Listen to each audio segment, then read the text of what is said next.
नमस्कार मित्रमैत्रिणींनो, तुमचं आपल्या या प्रेमरंग यूट्यूब चॅनेलवरती खूप खूप स्वागत आहे.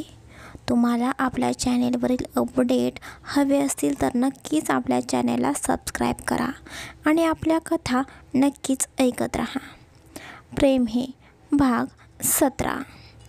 RD company. रियांश त्याच्या केबिनमध्ये बसलेला होता. तो त्याच्याच विचारामध्ये मग्न होता. कितीतरी उशीर झालं. आयुष रियांशच्या केबिनमध्ये येऊन उभा होता आणि आयुष रियांशला आवाज देऊन दमलेला होता. तरीसुद्धा रियांशचे लक्ष वेगळीकडेच होते. काय रियांश, आजकाल तुझ्या बायकोमध्ये तू खूपच बिझी झालेला आहेस. या गरीब मित्राची आठवणसुद्धा येत नाही वाटतं तुला. आयुष मुद्दाम रियांशची मस्करी करत बोलतो. आयुषचे बोलणे ऐकून रियांश भानावरती येतो. अरे आयुष, तू कधी आलास? जेव्हा तू वहिनीचा विचार करत होतास आणि तुझ्या चेहऱ्यावरती स्माईल दिसत होती ना, तेव्हाच आलोय. आयुष, काय बडबड करत आहेस? मग कसं आहे रियांश, मला तर वाटते तू वहिनींच्या प्रेमातच पडत आहेस. झाले आयुष तुझे, आणखीन सुरू झाले का? तुला याशिवाय दुसरा कोणता विषयच नाही का रे बोलायला? नाही ना, मला खूप वाटतंय माझा मित्र आता प्रेमात पडत आहे. आयुष, तसे काहीच नाही. तिची तब्येत ठीक नाही आणि मध्ये ती किडनॅपसुद्धा झालेली होती. सगळ्या गोष्टींचा शोध घ्यायचं काम सुरू आहे. त्यात घरातसुद्धा कोणीच नसते, त्यामुळे मला तिची काळजी घ्यावी लागते. बस इतकंच आहे आमच्यात. आजीने मला तिची काळजी घ्यायला सांगितलेली आहे आणि मी फक्त तेच करत आहे. बाकी प्रेम वगैरे मला कधीच जमणार नाही. ओके, मी पण तुला चॅलेंज देतो. तू एक दिवस नक्कीच वहिनींच्या प्रेमामध्ये पडशील. फक्त तेव्हा तुझ्या हातातून वेळ निसटून जाऊ नये याची काळजी घे. आयुषचे बोलणे ऐकून रियांश विषय बदलत बोलतो. आयुष, प्लीज आपण मीटिंगसाठी जाऊया का? असल्या फालतू गोष्टींवर बोलायला मी इथे आलेलो नाही. ओके चिल, रागवू नकोस. चल मीटिंगसाठी. आयुष बोलतो आणि दोघेही मीटिंगसाठी निघून जातात. तेच इकडे माऊली महेश्वरमध्ये. पिहुताई, तुम्हाला काही खायला देऊ का?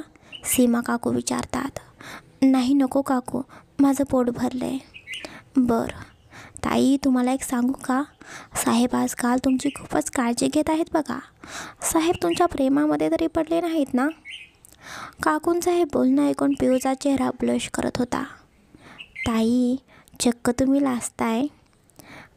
नाही हो काकू, असं काही नाही, पण ते माझ्या प्रेमामध्ये पडूच शकत नाहीत. अहो ताई साहेबांच्या डोळ्यात तुमच्याबद्दलचं प्रेम मला दिसतंय. तुम्ही इथे नव्हता तर ते खूप अस्वस्थ झालेले होते आणि आता तुम्हीच बघा ना, साहेब तुमची किती काळजी घेत असतात. ते तुमच्या प्रेमामध्ये पडलेले आहेत बघा. हां, फक्त आता त्यांना त्यांचं हे प्रेम समजायला थोडा वेळ लागेल. सीमा काकूंचे बोलणे ऐकून पिहू स्वतःच्या मनाशीच विचार करत होती. खरंच हे माझ्या प्रेमात पडले आहेत का? खरंच असं होऊ शकतं का? हे करतात माझी काळजी, पण त्याचा अर्थ प्रेम असा नाही ना होऊ शकत. त्यांना तर मी नको आहे. DOची प्रोसिजरसुद्धा यांनी केलेली आहे. पिहू विचार करत होती. तेवढ्यात सीमा काकू पिहूच्या जवळ येतात. काकू आल्यामुळे पिहूचे विचारचक्र थांबते. ताई, खूप मोठा प्रॉब्लेम झाला आहे. सीमा काकू रडत रडत पिहूला सांगू लागतात. काय झाले काकू, तुम्ही अशा रडत का आहात? आधी तुम्ही इथे बसा बघू बरं आणि मला नीट सांगा काय झाले आहे. पिहू काळजीने विचारते. ताई, माझ्या नवऱ्याचा ॲक्सिडेंट झाला आहे. काय? कसा काय ॲक्सिडेंट झाला? माहिती नाही ताई, आत्ताच मला हॉस्पिटलमधून फोन आला होता. मला हॉस्पिटलमध्ये निघायला हवं. हो काकू, तुम्ही लगेचच निघा. इथली काळजी तुम्ही अजिबात करू नका, मी आहे इथेच. पिहू पटकन ड्रायव्हर काकांना सगळं काही सांगते आणि काकूंना हॉस्पिटलमध्ये घेऊन जायला सांगते. तेच जेवण सगळं काही आधीच तयार होते, त्यामुळे पिहूला काही करायला लागतच नव्हतं. पिहू देवघरात जाते. बाप्पा, काकांना सुखरूप ठेव. त्यांना काहीही होऊ देऊ नकोस. काकूंना खूप त्रास होईल. पिहू देवासमोर दिवा लावते आणि नमस्कार करून रूममध्ये जाते. रात्र होत आलेली होती. एवढा मोठा बंगला, पिहूला आज खूपच शांत शांत वाटत होता. बोलायला घरामध्ये कोणीच नव्हते. रियांश कुठेपर्यंत आलेला आहे विचारायला पिहूकडे मोबाईल नव्हता. बाहेर हॉलमध्ये जाऊन तिथून मोबाईल घ्यायचा तर पिहूचं आता बाहेर जायचे धाडसच होत नव्हते.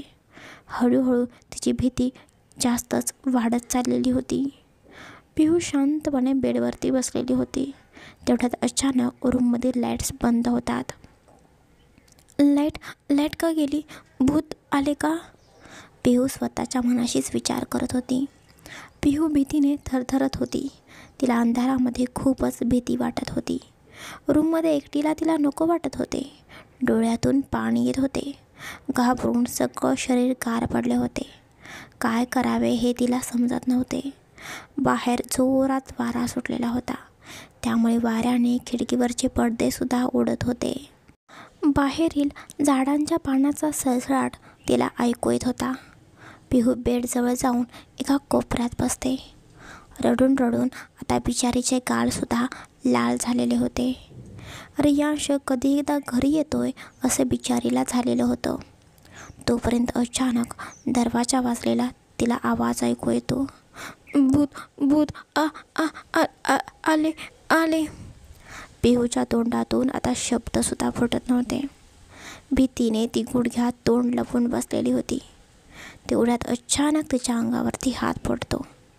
तसं पिहू दचकून भूत भूत भूत भूत करत ओरडू लागते. भूत वगैरे काही नाही, मी आहे रियांश. रियांश पिहूकडे बघत बोलतो. रियांश पिहूला शांत करत होता. पिहू उठून रियांशला पटकन घट्ट मिठी मारते. आ आ आल आल आलात तुम्ही? पिहू घाबरत बोलते. हो आलो आहे मी. आता घाबरू नकोस. भूत वगैरे काही नाही आले. मला सांग रूममधील लाईट्स का बंद केलेल्या आहेत? रियांश पिहूकडे बघून विचारतो. मी नाही बंद केल्या. आपोआप त्या लाईट बंद झालेल्या होत्या. ते भूत आलं असेल ना, त्याने मग लाईट घालवल्या असतील.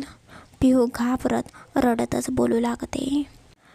पिहूचे बोलणे ऐकून रियांशला आता हसावं की रागवावं ते समजत नव्हतं.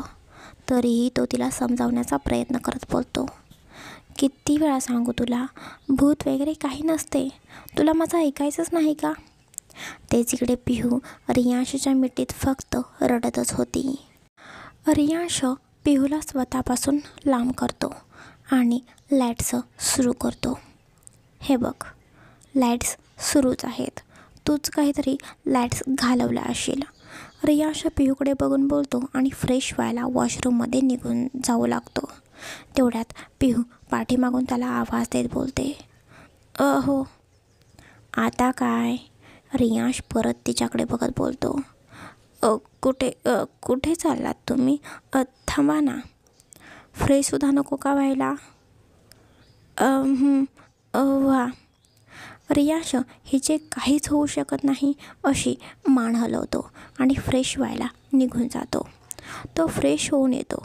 रियांश घरातल्या बाकीच्या मेडला सांगून जेवण रूममध्येच आणायला सांगतो. जेवण रूममध्ये आल्यानंतर रियांश पिहूकडे बघतो आणि बोलतो. हे घे, जेवून घे. नाही नको, मला भूक नाही. रियांश देशमुखला नाही बोललेलं आवडत नाही. सांगितले आहे तेच ऐकायचं. रियांश थोड्या रागातच बोलतो. रियांशचं हे बोलणं ऐकून पिहू रडत रडतच हळूहळू जेवू लागते. रियांश तिच्याकडे बघतच जेवत होता. जेवण वगैरे झाल्यानंतर रियांश थोडं लॅपटॉपवर काम करत बसतो. आता दोघेही शांतच असतात. रियांश ओरडल्यामुळे पिहू काहीच बोलत नव्हती. रियांशसुद्धा शांतपणे पिहूशी काहीच न बोलता लॅपटॉप घेऊन त्याचं काम करत बसलेला होता. पिहू बेडवरती बसून रडत होती. तिचे रडणे शांतच होत नव्हते. तिचं हे रडणं बघून रियांश त्याचा लॅपटॉप बाजूला ठेवतो आणि पिहूकडे बघतो. पिहू अगदी लहान बाळासारखीच एकसारखी रडत होती. रियांश पिहूचा हात हातामध्ये घेतो. का रडत आहेस एवढं? रियांशचे बोलणे ऐकून पिहू रियांशकडे न बघताच खाली बघूनच काही नाही म्हणून मान डोलावते. काही नाही झाले तर मग आपोआपच डोळ्यातून पाणी येत आहे का तुझ्या? रियांश पिहूकडे बघत बोलतो. पिहू आतासुद्धा काही नाही म्हणून अशीच मान डोलावते. रियांश तिच्या आणखीन थोडं जवळ येतो आणि पिहूचे डोळे पुसतो. आता प्लीज सांगणार आहेस का, काय झालं आहे? तू तू तुम्ही लवकर का घरी आला नाही? मला भीती वाटत होती खूप. सॉरी, कामच होते महत्त्वाचे, त्यामुळे उशीर झाला. आता आलोय ना मी, मग आता कशाला रडतेस? मी नाही रडत. मग हे काय सुरू आहे तुझं? ते आपोआप डोळ्यातून पाणी येतं आहे. पिहूचं बोलणं ऐकून रियांशला आता हसू येत होते. तो हसतच बोलतो, बरं चल आता झोप. पिहू बोलते आणि रियांशला मिठी मारून झोपते. पिहूचं आज असं वागणं बघून रियांशला आतून वेगळंच फील होत होतं. रियांशसुद्धा पिहूच्या अंगावरती नीट ब्लँकेट टाकतो आणि तिला मिठीत घेऊन झोपतो. दुसऱ्या दिवशी सकाळी रियांशला लवकरच जाग येते. पिहू त्याच्या मिठीमध्ये अजूनही झोपलेली होती. ती त्याला घट्ट मिठी मारून खूप छानपणे झोपलेली होती. तिला बघून रियांशला खूप छान फील होत होते. आज जरा पिहूचा चेहरा त्याला फ्रेश वाटत होता. एसीमुळे तिला थोडी थंडी वाजत असल्यामुळे ती रियांशला हाताने घट्ट मिठी मारून झोपलेली होती. तिचा चेहरा तिने त्याच्या छातीजवळ लपवलेला होता. तिचे ते केस तिच्या चेहऱ्यावरती सारखे सारखे येत होते. तिचे केस तिला त्रासच देत होते. तिला त्रास देण्यासाठी ते सारखे पुढे पुढे येत होते.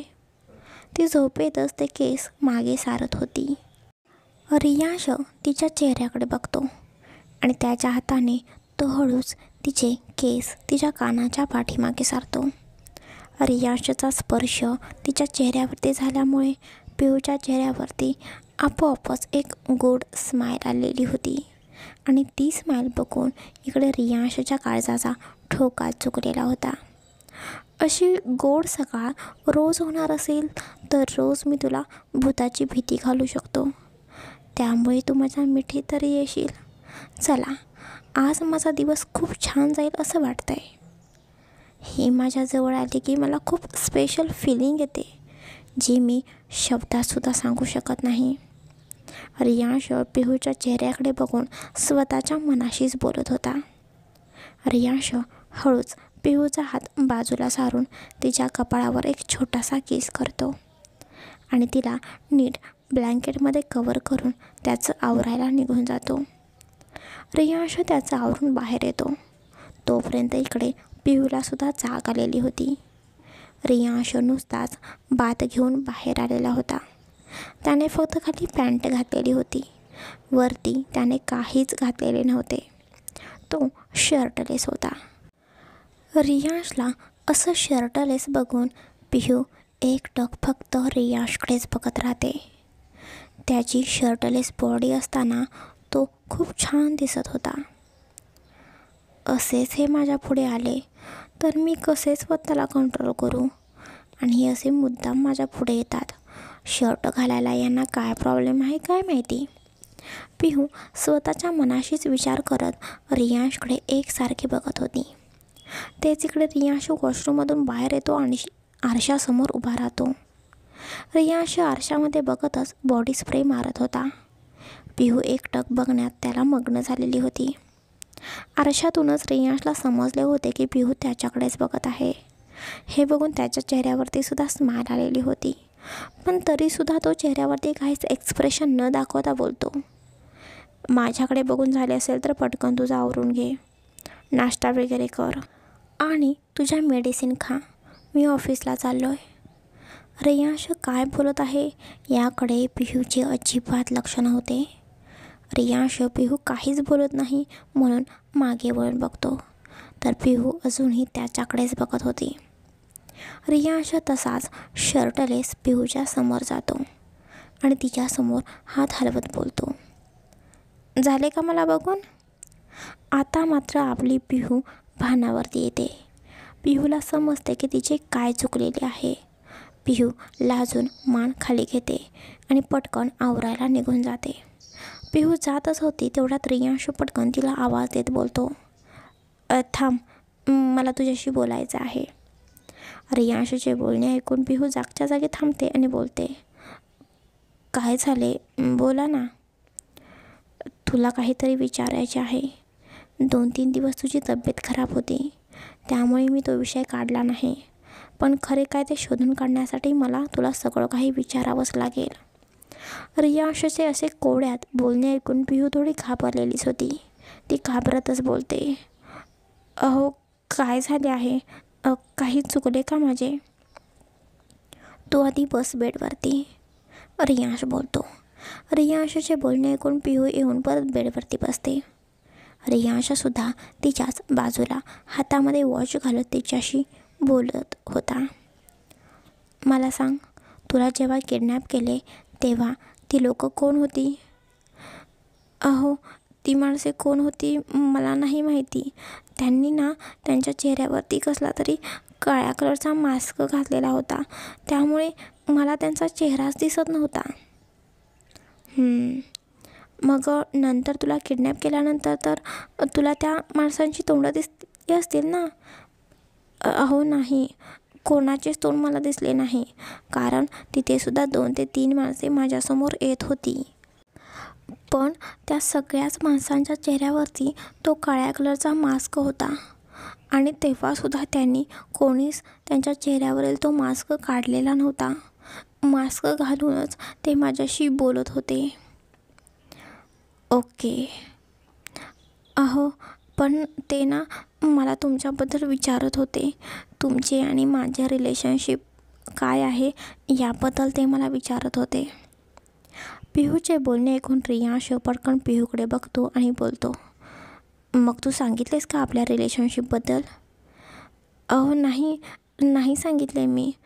तुम्हीच मला सांगितले होते ना आपल्या नात्याबद्दल कोणाला काहीच सांगायचे नाही, त्यामुळे मी त्यांना काहीच बोलले नाही.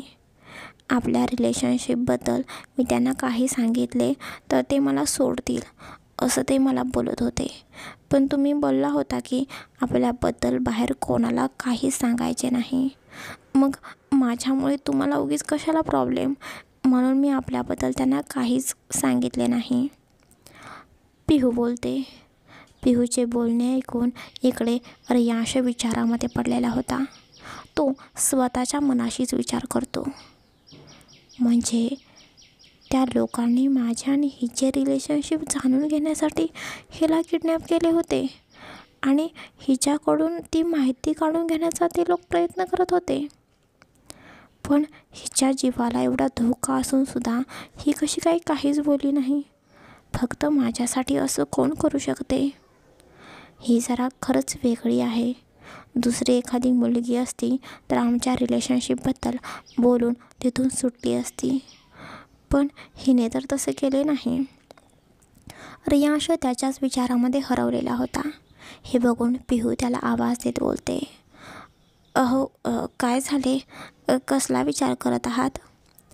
पिहूचे बोलणे ऐकून रियांश पटकन भानावरती येतो. नाही, काही नाही, तू तुझा आवर पटकन, मी ऑफिसला जात आहे. बरं चालेल. अहो पण तुम्ही घरी कधी याल? पिहू हळू आवाजातच रियांशकडे बघून त्याला विचारते. घाबरू नकोस, भूत वगैरे काहीही येणार नाही. आपल्या घरात खूप सारी माणसं आहेत, त्यामुळे घाबरायचं काहीही कारण नाही. बॉडीगार्डसुद्धा आहेत आपल्या घराच्या बाहेर. रियांशचे बोलणे ऐकून इकडे पिहू बडबड करत बोलते, भूत काही दिसतं का? ते कसं पण घरामध्ये येऊ शकतं. भूत कोणालाच दिसत नाही आणि बॉडीगार्डला थोडीच भूत घाबरणार आहे. काहीही बोलतात हे. पिहूची ही बडबड ऐकून इकडे रियांश स्वतःच्या मनाशीच बोलतो, खरंच यार, डोक्यावर पडली आहे काही? डोक्यावरच पडली आहे म्हणा, म्हणूनच एवढा कसा फरक जाणवायला लागलेला आहे. CT स्कॅन करून मला बघितले पाहिजे. तिच्या डोक्यावर खरंच परिणाम झाला आहे का? भूताचे खूप डोक्यात घेऊन बसली आहे. रियांश पिहूकडे बघून हळू आवाजात बोलत होता. काही बोललात का तुम्ही? पिहू काहीच न समजल्यासारखं रियांशकडे बघून बोलते. नाही, काही नाही, तू आवर तुझं. आणि ते भूत वगैरे आहे ना, ते खूळ तुझ्या डोक्यातून काढून टाक, नाहीतर खरंच भूत येईल. नाही नाही नाही नाही, मी नाही तो विचार करत, मी काढून टाकते तो विचार. पिहू घाबरतच बोलते. Good girl. रियांश हसत बोलतो आणि त्याचं आवरून ऑफिसला निघून जातो. पिहूसुद्धा तिचं आवरून किचनमध्ये जाते आणि सीमा काकूंना मदत करू लागते. काकू, आता काका कसे आहेत? त्यांना खूप लागले आहे का? पिहू काळजीने विचारते. नाही हो ताईसाहेब, आता हे ठीक आहेत. छोटासा ॲक्सिडेंट झालेला होता, पण देवाच्या कृपेने त्यांना फारसे लागलेले नाही. सीमा हसत पिहूकडे बघून बोलते. मग काकू, तुम्ही आज सुट्टी घ्यायची ना, तुम्ही कशालाच कामावरती आलात? मी आहे ना घरी, मी सगळं काही केलं असतं. ताईसाहेब, तुम्ही ना खरंच खूप मोठ्या मनाच्या आहात बघा. एवढ्या मोठ्या घराची मालकी म्हणून एखाद्याने खूप मिरवले असते, पण ताईसाहेब, तुम्ही तशा अजिबात नाही. तुम्ही तर खूप साध्या आणि सरळ आहात. सीमा काकू बोलतात. काकूंचे बोलणे ऐकून पिहू हसते आणि बोलते. काकू, मी सुरुवातीपासून अशीच आहे. मी माझ्या घरी असतानासुद्धा खूप कामे करत होते. मला कामं करावी लागत होती, त्यामुळे मला कामाची सवय आहे. आणि काकू, तुम्हाला कधी काही अडचण आली तर मला नक्की सांगा, मी तुम्हाला नक्की मदत करेन. हो ताईसाहेब, मी तुम्हाला नक्कीच सांगेन. अशी मालकीन बाई मिळायला खरंच नशीब लागतं. सीमा काकू हसत बोलतात. काकू, मालकीनबाई कशाला बोलताय मला? मी तुमच्या मुलीसारखी आहे. मला तुमची मुलगीच समजा. तेच इकडे पिहूचं हे सगळं काही बोलणं ऐकून सीमा काकूंच्या डोळ्यामध्ये पाणी आलेलं होतं. काकू, काय झाले? तुम्ही प्लीज रडू नका. काकू, मलासुद्धा आई नाही, बाबा नाहीत. त्यांचे प्रेम मला आजपर्यंत कधीच मिळालं नाही. लग्न करून मी इथे आले, त्यामुळे मला या घरात आजी भेटल्या, बाबा भेटले, मोठा भाऊसारखा शिवभाऊजी भेटले, आणि आता तुम्हीसुद्धा आहात. बघा ना, देवाने मला माझ्या आयुष्यात आई बाबा दिले नाहीत. आईबापांना माझ्यापासून दूर केलं, पण आता बघा मला किती आई मिळालेले आहेत. लकी गर्ल आहे ना मी. पिहूचे बोलणे ऐकून सीमा काकूसुद्धा डोळ्यातले पाणी पुसत हसत बोलतात. हो, तुम्ही लकी आहात. काकूंचे बोलणे ऐकून पिहू हलकीशी हसते आणि बोलते. बरं चला काकू, आता आपल्याला कामं करायला हवीत. पिहू बोलते आणि काकूंना कामामध्ये मदत करू लागते. तेच इकडे दुसऱ्या बाजूला RD कंपनीमध्ये रियांश ऑफिसमध्ये त्याच्या केबिनमध्ये बसलेला होता आणि तो त्याच्या चेअरवरती बसून समोर फक्त लॅपटॉप घेऊन काहीतरी विचार करत बसलेला होता. तेवढ्यात रियांशच्या केबिनमध्ये आयुष येतो. वहिनींचा विचार करत आहेस वाटतं. तुला तर आता बहिणीशिवाय करमतसुद्धा नाही. मी काय म्हणतोय, रियांश, तू ना वहिनीला ऑफिसमध्ये घेऊन येत जा, म्हणजे तुलासुद्धा करमेल. आणि त्याचबरोबर तुझं कामामध्ये सुद्धा लक्ष लागेल. लग्न झाल्यापासून ना तू अजिबात कामाकडे लक्षच देत नाहीस बघ. वहिनीने तुझ्यावरती काय जादू केलेली आहे काय माहिती. आयुषचे बोलणे ऐकून रियांश थोड्या रागानेच आयुषकडे बघतो आणि बोलतो. झाले तुझे परत सुरू? असं काही नाही. पिहूला कोणीतरी किडनॅप केले असेल याचा विचार करत होतो मी. तिच्याकडून काही माहिती भेटेल वाटले होते, पण तिलासुद्धा काहीच कल्पना नाही. हां, पण एक गोष्ट समजली. ज्या कोणी पिहूला किडनॅप केले होते त्यांना आमच्या रिलेशनशिपबद्दल माहिती हवी होती. आमच्या दोघांचे नाते नक्की काय आहे ते त्या व्यक्तीला जाणून घेण्यामध्ये खूप इंटरेस्ट आहे. त्यासाठीच त्या व्यक्तीने पिहूला किडनॅप केले होते. त्यामुळे मला आता लवकरात लवकर त्या व्यक्तीचा शोध घेतला पाहिजे, कारण या सगळ्या गोष्टींमुळे पिहूच्या जीवाला धोका आहे. रियांश, हे सगळं काही ना खरं तर तुझ्यामुळे होत आहे. काय गरज आहे तुम्हाला तुमचं रिलेशन लपवायची? तसंही तुझं लग्न झालेलंच आहे ना. मग काय प्रॉब्लेम आहे सगळ्यांना समजले तर. तुझ्या आणि वहिनीचे नाते किती दिवस रियांश तू तुमचं नातं असं लपवून ठेवणार आहेस. आयुष रियांशला समजावण्याचा प्रयत्न करत बोलतो. आयुष, तुला माहिती आहे ना, हे फक्त 1 वर्षाचं एक कॉन्ट्रॅक्ट आहे. वर्ष झालं की तिचा आणि माझा काहीही संबंध राहणार नाही. नंतर ती तिच्या मार्गाने आणि मी माझ्या मार्गाने. मग याचा संबंध येतच नाही की आमचं नातं मी सगळ्यांना सांगावं. फक्त थोडे दिवस आयुष. एकदा आमचा डिवोर्स झाला की काहीच परत प्रॉब्लेम येणार नाहीत. रियांश शांतपणे बोलतो. रियांशचं हे बोलणं ऐकून खरं तर आयुषला रागच आलेला होता. पण तरीही तो रियांशला समजवण्याचा प्रयत्न करत बोलतो. या रियांश, तुला कसं समजत नाही. अजून तुमचा डिवोर्स झालेला नाही आणि जोपर्यंत तुमचा डिवोर्स होत नाही तोपर्यंत वहिनीची काळजी घेणं हे तुझं कर्तव्य आहे. एकदा त्या किडनॅप झालेल्या आहेत, त्यामुळे सारखे तू तर त्यांच्यासोबत नाहीच ना राहू शकत. 1 वर्षाच्या आत त्यांच्या जीवाला धोकासुद्धा असू शकतो. आणि रियांश, तुमचा डिवोर्स झाल्यानंतर वहिनींच्या जीवाचा धोका संपेल असं नाही ना. 1 वर्ष जरी झाले तरीसुद्धा त्यांच्या जीवाला धोका असू शकतो. तुला माहिती आहे, तुझं रिलेशनशिप 1 वर्षानंतर संपणार आहे. पण ती जी व्यक्ती आहे त्या व्यक्तीला कसं समजणार आहे. ती व्यक्ती असं समजून राहणार नाही की तुझं आणि वहिनीचं रिलेशनशिप आहे. आणि ती व्यक्ती वहिनीला त्रास देण्याचा प्रयत्न करणारच ना. म्हणजे वहिनी तुझ्या आयुष्यातून गेल्या तरीसुद्धा त्यांना त्रास होणारच आहे. मग एवढं सगळं कशासाठी रियांश. त्यांची या सगळ्यामध्ये काय चूक आहे. वहिनी लग्नासाठी तयार झाल्या, त्यात त्यांना पैसा वगैरे या सगळ्या गोष्टींमध्ये अजिबात इंटरेस्ट नाही रियांश. त्यांनी आजींच्या बोलण्याचा मान ठेवून लग्न करायला त्या तयार झाल्या. त्यांना काय मिळाले. तुझ्यासारखा नवरा. स्वतःच्या बायकोचा रिस्पेक्ट करत नाही, तिची काळजी घेत नाही, तिच्याशी प्रेमाने बोलत नाही. तरीसुद्धा त्या तुला काही बोलतात का. कधी तुला आजपर्यंत त्या उलट तरी बोललेल्या आहेत का.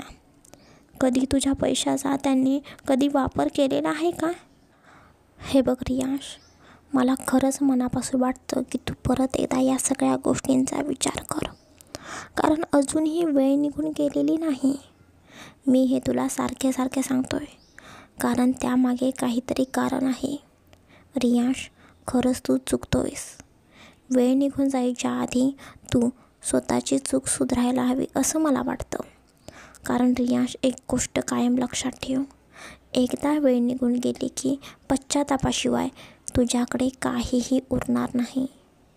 एवढं बोलून आयुष केबिनमधून बाहेर निघून जातो.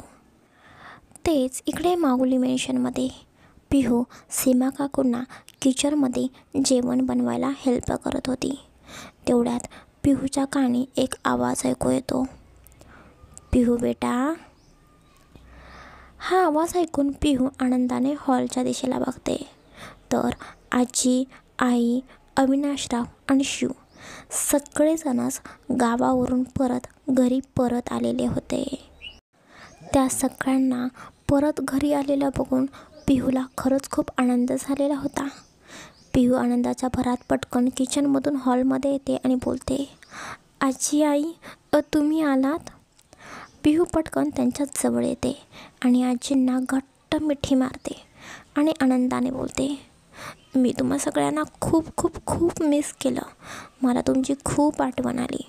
खूप दिवस तुम्ही गेला होता मला एकटीला सोडून. पिहू पटकन आजींच्या आणि निलिमाच्या आणि अविनाशच्या पाया पडते. तेच इकडे निलिमाचे लक्ष पिहूच्या चेहऱ्याकडे जाते तर पिहूच्या डोक्याला काहीतरी लागलेले होते. हे बघून निलिमा काळजीने पिहूकडे बघून विचारते, पिहू बेटा, कशी आहेस तू आणि हे तुझ्या डोक्याला काय लागलेलं आहे. निलिमाचे बोलणे ऐकून आता मात्र पिहूच्या लक्षात येते की तिच्या कपाळावरची पट्टी अजून तशीच आहे. पिहू पटकन तिच्या कपाळाला हात लावते. आता मात्र तिला काय बोलावं आणि काय सांगावं ते समजत नव्हतं. ती थोडा विचार करते आणि बोलते, आई, ते काही नाही. असंच थोडं लागलं होतं. पिहूचं हे अडखळत बोलणं बघून आजी बोलतात, पिहू, माझ्यापासून काहीही लपवू नकोस. चल सांग बरं पटकन, काय झालं आहे?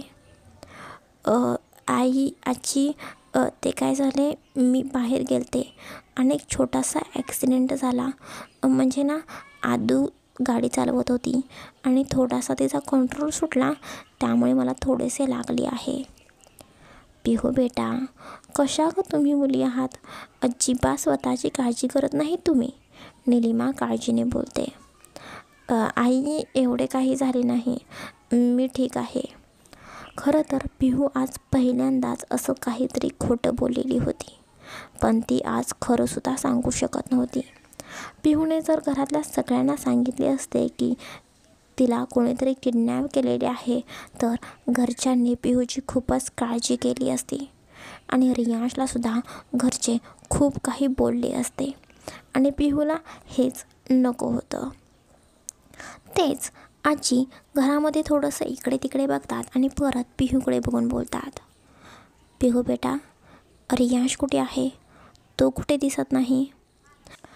अगं आई, आत्ता रियांश कुठे असणार, ऑफिसलाच गेला असेल ना तो. अविनाशराव हसत बोलतात.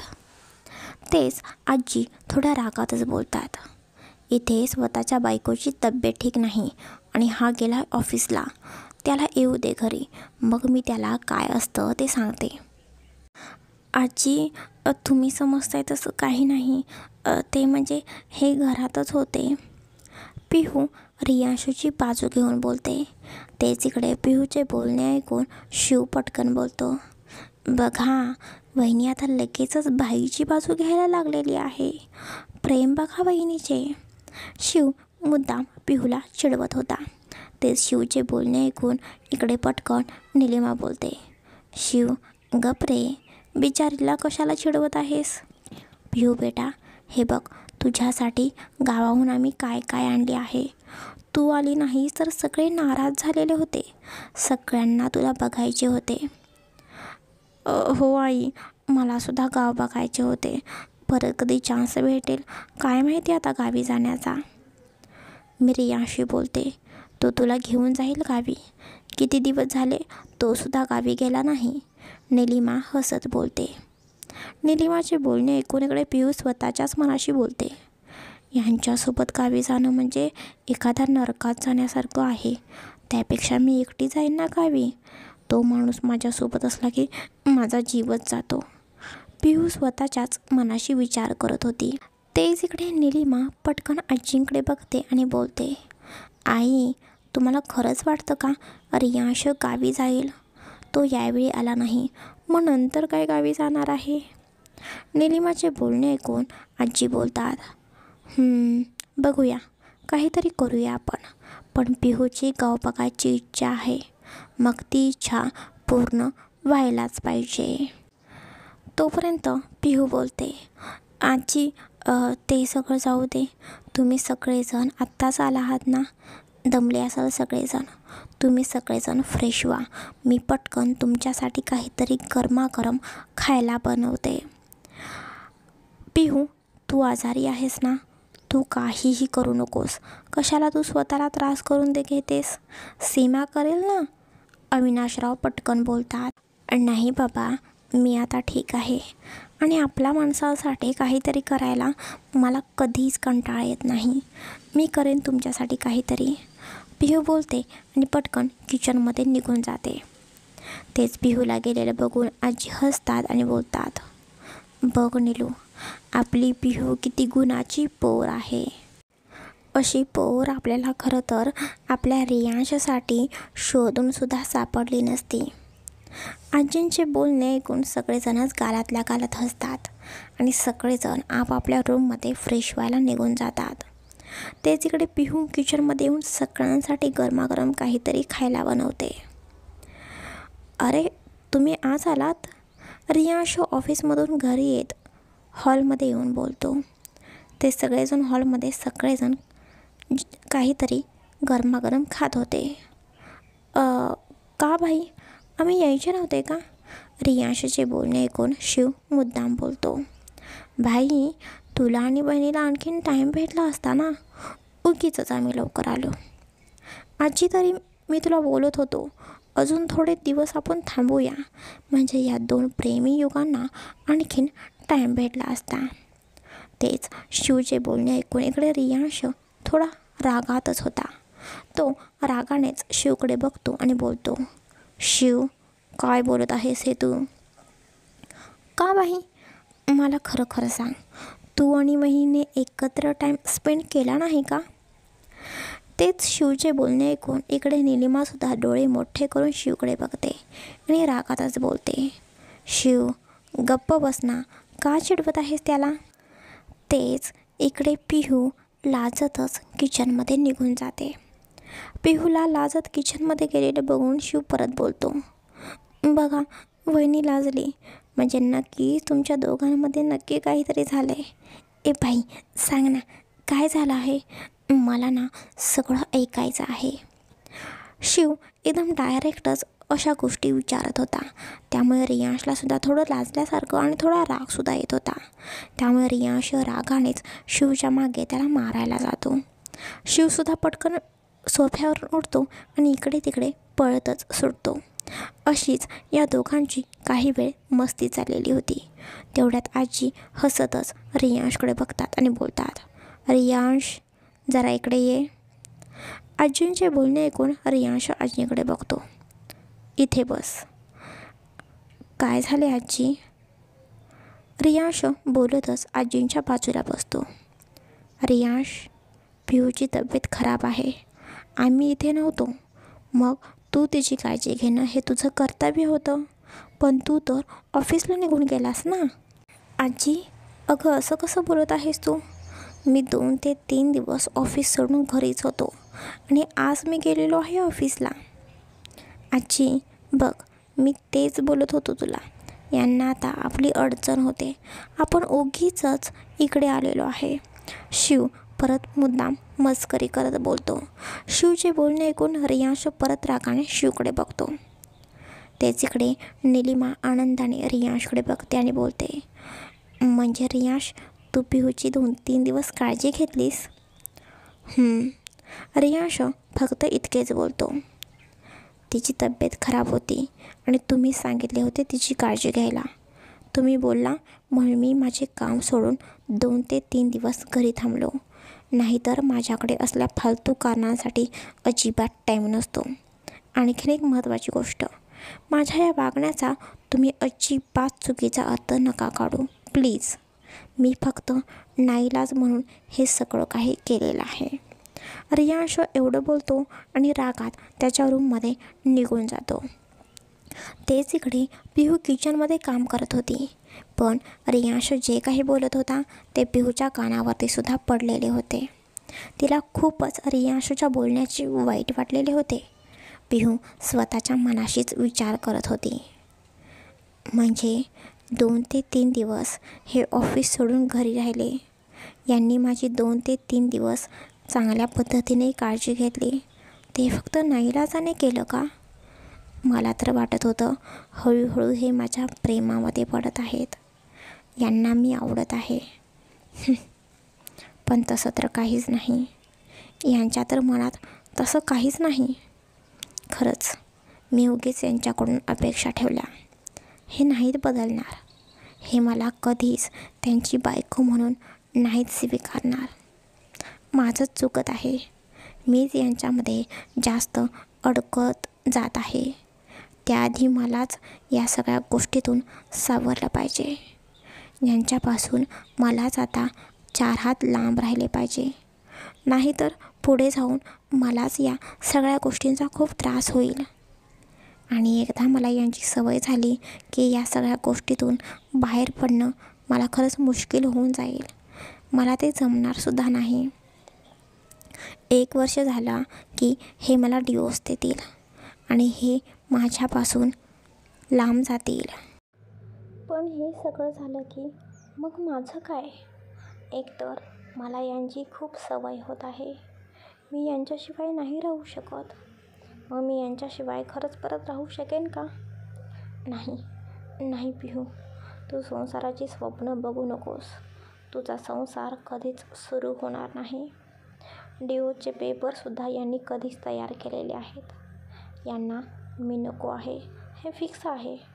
आमचे फ्युचर खरंच काहीही नाही. मला खरंच आता यांच्यापासून शक्य होईल तेवढं लांब राहिले पाहिजे. पिहू स्वतःच्याच मनाशी विचार करत होती. चला गाईज, आजचा भाग कसा वाटला नक्की भरभरून कमेंट्स करत सांगा. थँक्यू फॉर वॉचिंग आणि सबस्क्राईब करायला अजिबात विसरू नका. Bye bye. Take care.